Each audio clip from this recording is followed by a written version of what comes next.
Did you know that the anointing oil was once seen as the ultimate connection to the resurrection?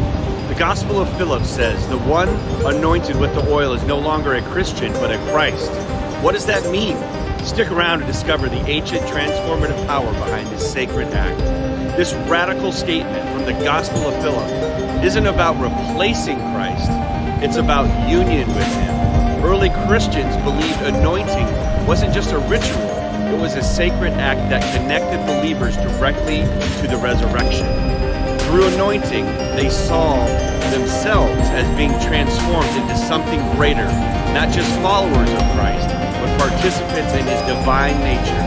Here's the secret. The holy anointing oil wasn't just a symbolic gesture, it was spiritual transformation. Anointing was believed to prepare the soul for resurrection, connecting the believer to Christ's death and victory over death. This is why St. Philip said, the one anointed with the oil is no longer a Christian, but a Christ. It's about becoming fully united with Him, sharing in His mission, His power, and His promise of eternal life. Want to dive deeper into the ancient meanings of a holy anointing oil and how it ties to your faith today? Subscribe to this channel for more insights on the Kaneh Bosm connection and the sacred power of the holy anointing oil, including Kaneh Bosm, or better known as hemp.